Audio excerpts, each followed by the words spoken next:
ವಿಶೇಷವಾದ ದಿನ ಅನಿಸುತ್ತೆ. ಸಾಮಾನ್ಯವಾಗಿ ಅಪ್ಪಂದಿನ ದಿನಾಚರಣೆ ಮಾಡೋದು ಭಾಳ ಕಡಿಮೆ ನಾನು ನೋಡ್ದಂಗೆ. ಸೊ ಸಂಸ್ಥೆಯ ಡೀನ್ರವರಂದರೆ ಡಾಕ್ಟರ್ ಸುಜಾ ಪಲಿಪ್ರವರೇ ಹಾಗೂ ಇವತ್ತಿನ ಲಕ್ಕಿ ಪೇರೆಂಟ್ ಅಂತ ವಿನೋದ್ ಅವರೇ, ದಿಲೀಪ್ ಅವರೇ, ಎಲ್ಲ ನಮ್ಮ ಬೋಧಕ ಹಾಗೂ ಬೋಧಕ್ಕೆ ಸಿಬ್ಬಂದಿ ಹೋಗಿದ್ದಾರೆ. ಇಲ್ಲಿ ಇರತಕ್ಕಂಥ ಎಲ್ಲ ಅಪ್ಪಂದಿರೇ. ಬಹುಶಃ ನಮ್ಮ ವಿದ್ಯಾರ್ಥಿ ಒಂದು ಕವನವನ್ನು ಓದ್ತಾ ಇದ್ದೆ, ಅಪ್ಪ ಯಾಕೋ ಹಿಂದುಳಿದ್ಬಿಟ್ಟ ಅಂತ. ಇಲ್ಲಿ ಅಟೆಂಡೆನ್ಸ್ ನೋಡಿದ್ರು ನನಗೆ ಹಂಗೆ ಅನಿಸ್ತಾ ಇದೆ. ಬಹುಶಃ ಒಂದು 200-300 ಜನ ಕರೆದಿರಲಿಲ್ಲ. 200-300 ಜನಕ್ಕೆ ಒಂದು 40ರಿಂದ 50 ಜನ ಇರೋದು ನೋಡಿದ್ರೆ ಅವ್ರು ಹೇಳಿದ್ದು ಸತ್ಯ, ಅಪ್ಪ ಯಾಕೋ ಹಿಂದುಳಿದ್ಬಿಟ್ಟ ಅಂತ. ಬಹುಶಃ ನಾವು ಆ ಥರ ಅರ್ಥ ಮಾಡ್ಕೊಳಕ್ಕೆ ಆಗಲ್ಲ. ಯಾಕೆಂದರೆ ಅಪ್ಪನಿಗೆ ಜವಾಬ್ದಾರಿಗಳು ಜಾಸ್ತಿ ಇರ್ತವೆ, ಸಂಸಾರದ ಹೊರೆ ಇರುತ್ತೆ. Is the bread winner of the family. ಸಂಸಾರಕ್ಕೆ ಅನ್ನವನ್ನು ಸಂಪಾದನೆ ಮಾಡಬೇಕಾಗಿರ್ತದೆ. ಅದಕ್ಕೋಸ್ಕರ ಅವನು ಎಲ್ಲೆಲ್ಲೋ ಇರ್ತಾನೆ. ಆಫೀಸ್ನಲ್ಲಿ ಇರ್ಬೋದು, ಹೊಲ ಉಳ್ತಾ ಇರ್ಬೋದು, ಇಲ್ಲ ಒಂದು ಗಾಡಿ ಓಡಿಸ್ತಾ ಇರ್ಬೋದು, ಇನ್ನೆಲ್ಲ ಕ್ಲಾಸ್ನಲ್ಲಿ ಪಾಠ ಮಾಡ್ತಾ ಇರ್ಬೋದು. ಅವನನ್ನು ಬಂದು ಇಲ್ಲಿ ಕೂತ್ಕೋ ಅನ್ನೋಕ್ಕಾಗಲ್ಲ. ಸೊ ಅದರಿಂದ ನಾನು ಸುಮ್ಮನೆ ಹಾಗೆ ಹೇಳಿದೆ ಅಷ್ಟೇ. ಅದರಲ್ಲೂ ಪುರ್ಸೊತ್ತು ಮಾಡ್ಕೊಂಡು ಸ್ವಲ್ಪ ಏನಾದ್ರು ಬಂದಿದ್ದಿರಲ್ಲ ಅಂತ ನನಗೆ ಖುಷಿ. ಸಾಮಾನ್ಯವಾಗಿ ಅಪ್ಪನಿಗೆ ಕುಟುಂಬದಲ್ಲಿ 2ನೇ ಸ್ಥಾನ ಅಂತ ಹೇಳ್ತೀವಿ. ಯಾಕೆಂದರೆ ಪರಂಪರೆಯಿಂದಲೂ ಬಂದಿದೆ ಮಾತೃದೇವೋಭವ, ಪಿತೃದೇವೋಭವ, ಆಚಾರ್ಯ ದೇವೋಭವ, ಅತಿಥಿ ದೇವೋಭವ ಅಂತ ಅಪ್ಪನಿಗೆ 2ನೇ ಸ್ಥಾನವನ್ನು ನಾವು ಕೊಡ್ತೀವಿ. ಆದರೂ ಕೂಡ ಕುಟುಂಬ ಅಂತ ಬಂದಾಗ, ಕುಟುಂಬದ ಹೊರೆಯನ್ನು ಹೊರಗೆ ಬಂದಾಗ ಅಪ್ಪ ಒಂದು ಆಲದ ಮರ ಇದ್ದಂಗೆ. ಯಾಕೆಂದರೆ ಅಪ್ಪ ಇದ್ದರೆ ಕುಟುಂಬಗಳನ್ನು ನಾವು ನೋಡ್ತೀವಿ. ಎಲ್ಲ ಹೊರೆಯನ್ನು ಕೂಡ ಕಷ್ಟ ಸುಖ ಪ್ರತಿಯೊಂದನ್ನು ಕೂಡ ಒತ್ತುಕೊಂಡು ಯಾವುದನ್ನು ಕೂಡ ತೋರಿಸ್ಕೊಳ್ದಂಗೆ, ಕಷ್ಟ ಸುಖವನ್ನು ತೋರಿಸ್ಕೊಳ್ದಂಗೆ ಆ ಕುಟುಂಬವನ್ನು ಒತ್ಕೊಂಡು ಮಕ್ಕಳಿಗೆ ಒಂದು ಆದರ್ಶಪ್ರಾಯವಾಗಿ ಹೋಗಬೇಕಾದ ಜವಾಬ್ದಾರಿ ಇರ್ತದೆ. ಅಮ್ಮ ಮಕ್ಕಳಿಗೆ ದಿನ ಹೇಳ್ತಾನೆ ಇರ್ತಾಳೆ, ಬೋಧಿಸ್ತಾ ಇರ್ತಾಳೆ. ಆದರೆ ಅಪ್ಪ ಬೋಧಿಸಲ್ಲ. ಅಪ್ಪನ ನಡವಳಿಕೆಗಳನ್ನು, ಅಭ್ಯಾಸಗಳನ್ನು, ಮಾತುಗಳನ್ನು, ಚಟುವಟಿಕೆಗಳನ್ನ ಮಗ ನೋಡ್ತಾನೆ, ಮಗಳು ನೋಡ್ತಾನೆ, ಅವ್ರ ಥರನೇ ಆಗ್ತಾನೆ. ಅದರಿಂದ ಅಪ್ಪ ಆದರ್ಶಪ್ರಾಯವಾಗಿರ್ತಾನೆ. ಆದರ್ಶಪ್ರಾಯವಾಗಿ ಇರಬೇಕು. ಇಲ್ಲ ಅಂದರೆ ಅಪ್ಪನ ದಾರಿಯಿಂದ ಮಕ್ಕಳು ತುಳಿತೇವೆ ಅಂತ ನೋಡಿ ಹಾಗಾಗ್ಬಿಡ್ತೀವಿ. ಹಲವಾರು ಕುಟುಂಬಗಳನ್ನ ನಾವು ಕೇಳ್ತಾ ಇರ್ತೀವಿ, ಯಾಕೆ ಮಕ್ಳು ಹಿಂಗಾದೋ, ಯಾಕೆ ಮಗ ಜೈಲಿಗೆ ಹೋದ ಅಂದರೆ ಅಪ್ಪ ಹೆಂಗಿದ್ದ ಅಂತ ನಾವು ಯೋಚನೆ ಮಾಡಿದ್ರೆ ಗೊತ್ತು. ಆ ಥರ ಅಪ್ಪನನ್ನು ಅನುಕರಣೆ ಮಾಡ್ತವೆ. ನೀವು ಬೋಧಿಸ್ತೇ ಇರ್ಬೋದು, ನಿಮ್ಮ ಒಂದು ಜೀವನನೇ ಅವನಿಗೆ ಅನುಕರಣೀಯವಾಗಿರ್ತದೆ. ಅಪ್ಪನ ಥರನೇ ಆಗ್ತಾನೆ ಅವನು.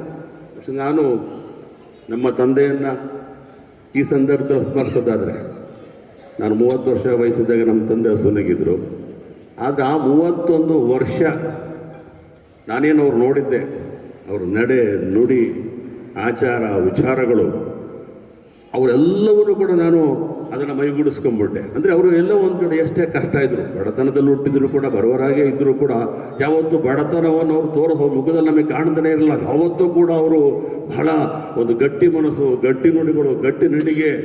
ಅದು ನನಗೆ ಆಶ್ಚರ್ಯ ಆಗುತ್ತೆ. ನಮ್ಮ ತಂದೆ ತುಂಬ ಬಡ ರೈತ.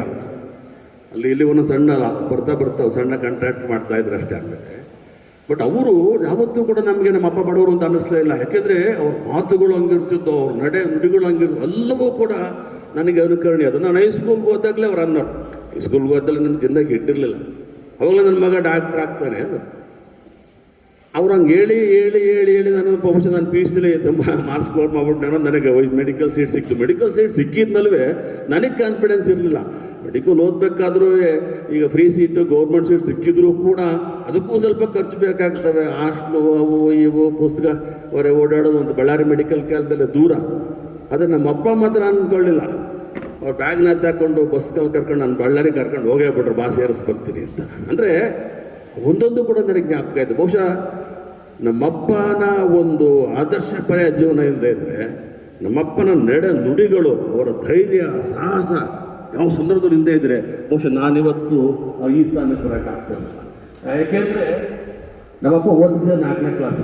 ಅದು ಓದೋರು ಎಪ್ಪರು ಬರೆಯೋದೆಲ್ಲ. ನಮ್ಮೂರಿನಲ್ಲಿ ಯಾರಿಗೆ ಕೂಡ ಬಡತನ ಅಡಿಕೆಗಳನ್ನ ಯಾರಿಗೆ ಕೂಡ ಏನಾರು ಬಡವರಿಗೆ ಕೆಲಸ ಆಗಬೇಕು, ಒಂದು ತಾಲೂಕು ಹಬ್ಬದಲ್ಲಿ ಕೆಲಸ ಆಗಬೇಕು, ಒಬ್ಬ ಮಿನಿಸ್ಟರ್ ಮಿನಿಸ್ಟರ್ ಹೋಗ್ಬೇಕು ಅಂದರೆ ನಮ್ಮ ಅಪ್ಪನೇ ಕರ್ಕೊಂಡು ಹೋಗೋದು. ಯಾವಾಗಲೂ ನಮ್ಮಪ್ಪ ತನ್ನ ವೇಷಭೂಷಣದಲ್ಲಿ ಬಡತನ ತೋರಿಸ್ತಾ ಇಲ್ಲ. ಯಾವತ್ತೂ ಕೂಡ ಬಿಳಿ ಪಂಚೆ ಶಾಲೆಲ್ಲ ನಾನು ನೋಡಿದ ನನಗೆ ಜ್ಞಾಪಕನೇ ಇಲ್ಲ. ನಮ್ಮಪ್ಪನ ಬೇರೆ ಡ್ರೆಸ್ನಲ್ಲಿ ಬಹುಶಃ ಸ್ನಾನ ಮಾಡೋದು ಬಿಟ್ರೇನೋ ಆ ಒಂದು ಸಂದರ್ಭದಲ್ಲಿ ಯಾವಾಗಲೂ ಕೂಡ ನಾವು ಬನಿನ ಹಾಕೊಂಡು ಮನೇಲಿ ನಾನು ನೋಡ್ತಿರಲಿಲ್ಲ. ಯಾವಾಗಲೂ ಫುಲ್ ಡ್ರೆಸ್ನಲ್ಲಿ ಬಿಳಿ ಪಂಚೆ, ಬಿಳಿ ಜುಬ್ಬ, ಬಿಳಿ ಪಂಚೆ, ಶಾಲ್. ಯಾವಾಗ ಕೂಡ ನಾನು ನೋಡಿದ 31 ವರ್ಷದ ಪಾಪ ಅದೇ ಡ್ರೆಸ್. ಬಡತನ ಇದ್ರೂ ಕೂಡ ಅಂದರೆ ಅಪ್ಪ, ನಾವು ಯಾಕೆ ಹೇಳ್ತಾ ಇದ್ದೀನಿ ಅಂದರೆ ಆದರ್ಶಪಾಯಬೇಕು. ನಮ್ಮನ್ನು ಮಕ್ಕಳು ನೋಡಿಕೊಂಡು ಅನುಸರಿಸ್ತಾ ಇದ್ದಾರೆ. ನಮ್ಮ ಅಪ್ಪನಲ್ಲಿ ಲೀಡರ್ಶಿಪ್ ಕ್ವಾಲಿಟಿ. ನಮ್ಮ ಕಾಣಹಳ್ಳಿ ಸ್ಕೂಲ್ಗೂ ಅವರೇ ಎಕ್ಸಿಕ್ಯೂಟಿವ್ ಕಮಿಟಿ ನಿರ್ದೇಶಕರಾಗಿರ್ತಿದ್ರು, ಪಂಚಾಯತಿಗಳ ಮೆಂಬರ್ ಆಗಿರ್ತಿದ್ರು. ಹಣಕಾಸೇನು ಜಾಸ್ತಿ ಇರ್ತಿರ್ಲಿಲ್ಲ. ಆದರೂ ನಮ್ಮ ಮನೆ ಬೆಳಗ್ಗೆ ಇದ್ದರೆ 25 ಜನ ಮಿನಿಮಮ್ ಬರೋರು. ಅವರು ಇವರು ಬಂದು ಕೂತ್ಕೊಂಡು ಕಾಫಿ, ನಮ್ಮನ್ನ ಸುಮಾರು ಬೆಳಗ್ಗೆ 6 ಗಂಟೆಗೆ ಕಾಫಿ ಟೀ ಮಾಡೋದು ಶುರು ಮಾಡಿ 9 ಗಂಟೆಗೆ ಬ್ಲೌಸ್ ಮಾಡ್ಕೊಂಡು ನಮ್ಮಮ್ಮ 10 ಜನಕ್ಕೆ ಕಾಫಿ ನಾವು ಕೊಡ್ಬೇಕಾಯ್ತು. ಕಾಫಿ ಟೀ ಬಂದವರಿಗೆಲ್ಲ ಕಾಫಿ ಟೀ ಅಂದರೆ ಆ ಒಂದು ಜೀವನ ನಮ್ಮ ತಂದೆ ನಡೆಸಿದ್ವಿ. ಅದರಿಂದ ನನಗೆ ಅವೆಲ್ಲವೂ ಕೂಡ ನನಗೆ ಕಣ್ಣಿಗೆ ಕಟ್ಟಂಗಿದೆ. ಅದನ್ನು ನಾನು ಇವತ್ತು ಕೂಡ ಅನುಸರಿಸ್ಕೊಂಡು ಹೋಗ್ತಾ ಇದ್ದೀನಿ. ಯಾಕೆಂದರೆ ಮಕ್ಕಳಿಗೆ ನಾವು ಕೇವಲ ವಿದ್ಯೆ ಕೊಡಿಸಿದ್ರೆ ಅಥವಾ ಒಳ್ಳೊಳ್ಳೆ ಬಟ್ಟೆ ಕೊಡಿಸಿದ್ರೆ, ಒಳ್ಳೊಳ್ಳೆ ವೆಹಿಕಲ್ ಕೊಡಿಸಿದ್ರೆ ಸಾಲದು. ನಾವು ನಮ್ಮ ನಡೆನುಡಿಯಿಂದ ಅವರ ಬಳುವಳಿಗೆ ಕೊಡಬೇಕು ಅಂತ ಭಾಷೆ ನಾನು ಹೇಳ್ತಾ ಇದ್ದೀನಿ.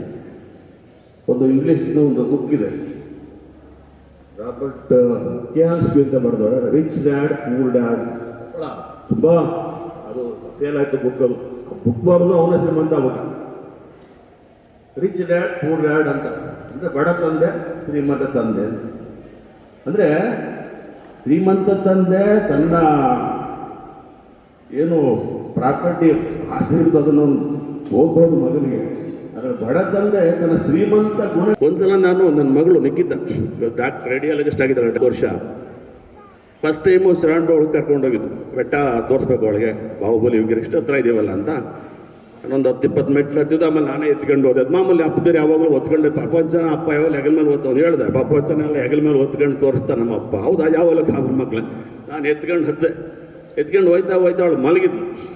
ಆ ಸ್ಟ್ಯಾಚು ಎದುರುಗಡೆ ಬಂದರೆ ನಾನು ಎಬ್ಬರಿಸ್ದೆ, ಎದ್ದು ನಿಲ್ಲಿಸ್ದೆ. ಹೀಗೆ ನೋಡು ಅಲ್ಲಿ ಬಾಹುಬಲಿನ ಅಂತ ನೋಡಿದ್ಲು. ಅಯ್ಯೋ ಎಷ್ಟು ಎತ್ತರ ಇದೆ, ಪಪ್ಪನಿಗಿಂತ ಎತ್ತರ ಇದೆ. ಅವ್ರ ಅಮ್ಮನ ಕಾಳಪ್ಪ, ನಿಮ್ಮ ಅಪ್ಪ ಇರೋದು 5 ಅಡಿ 11 ಇಂಚು, ಅದು 60 ಅಡಿ ಇದೆ. ಪಪ್ಪನಿಗಿದೆ ಅಂತ ಕಂಪೇರ್ ಮಾಡಿ. ಅಂದರೆ ಅವಳಿಗೇನು ಅಂದರೆ ನಮ್ಮ ಪಪ್ಪ ಅಂದರೆ ದೈತ್ಯ, ನಮ್ಮ ಪಪ್ಪ ಅಂದರೆ ಟಾಲ, ನಮ್ಮ ಅಪ್ಪನಿಗಿಂತ ಟಾಲ್ ಯಾರೂ ಇಲ್ಲ ಅಂತ ಅಂದ್ಕೊಂಡು ಮನೋಭಾವದಲ್ಲಿ ನೋಡಿ, ಇವು ನಮ್ಮ ಪಪ್ಪನಿಗಿಂತ ಎತ್ತರವಾಗಿದೆ. ಅಂದರೆ ನನಗದು ಭಾಳ ಟಚಿಂಗ್ ಆಯಿತು. ಸುಮಾರು 22 ವರ್ಷ ಹಿಂದಿನ ಮಾತು ನನಗೆ ಜ್ಞಾಪಕ. ಅಂದರೆ ಮಕ್ಕಳಿಗೆ ತಂದೆಯೇ ಹೀರೋ. ಯಾವ ಫಿಲಮ್ ಸ್ಟಾರಲ್ಲಿ ಯಾವ ರಾಜಕಾರಣಿನಲ್ಲ, ಯಾರೂ ಅಲ್ಲ. ಅವನು ತಂದೆ ಹೀರೋ. ನಮ್ಮ ಅಪ್ಪ ಅಂದರೆ ಗ್ರೇಟು, ನಮ್ಮ ಅಪ್ಪ ಅಂದರೆ ಎಲ್ಲರೂ ಹೇಳ್ತಾರೆ. ಯಾರ ಬಗ್ಗೆ ನಾನು ಅಂತಲ್ಲ, ಎಲ್ಲರ ನಿಮ್ಮ ಮಕ್ಳುಗಳು ಹಾಗೆ. ಅದರಿಂದ ಹೀರೋಯಿಸಮ್ಮು ನಿಮ್ಮಲ್ಲಿ ಬೆಳೆಸ್ಕೋಬೇಕು. ಹಣವಂತರಾಗಬೇಕು ಅದು ಶ್ರೀಮಂತರಾಗಬೇಕು ಅಂತಲ್ಲ, ಯಾವುದೇ ವೃತ್ತಿ ಮಾಡಲಿ, ಆ ಹೀರೋಯಿಸಮ್ ನಮ್ಮಲ್ಲಿರಬೇಕು. ಆ ಹೀರೋತನವನ್ನು ತಂದೆ ಉಳಿಸ್ಕೊಂಡಾಗ ಮಗನೂ ಹೀರೋ ಆಗಿ ಬೆಳೀತಾನೆ. ಹೀರೋತನವನ್ನು ಯಾವಾಗ ಉಳಿಸ್ಕೊಳ್ಳಲ್ವೋ ಮಕ್ಕಳೇನಾಗ್ತಾರಂತೆ ಬೇರೆ ಸುತ್ತಮುತ್ತ ನೀವು ದಿನನಿತ್ಯ ನೋಡ್ತಾ ಇರ್ತೀರ. ಅದರಿಂದ ಆ ಹೀರೋಯಿಸಮ್ ನಾವು ಬೆಳೆಸ್ಕೊಂಡು ಹೋಗ್ಬೇಕು. ಅದನ್ನು ನಮ್ಮ ಮುಂದಿನ ಪೀಳಿಗೆಗೆ ನಾವು ಕೊಡುಗೆಯಾಗಿ ಕೊಡಬೇಕು. ಸೊ ಅಪ್ಪಂದಿರ ದಿನದ ಶುಭಾಶಯವನ್ನು ಎಲ್ಲ ಅಪ್ಪಂದಿರಿಗೆ ಹೇಳ್ತಾ ನನ್ನ ಮಾತನ್ನು ಮುಗಿಸ್ತೇನೆ. ನಮಸ್ಕಾರ.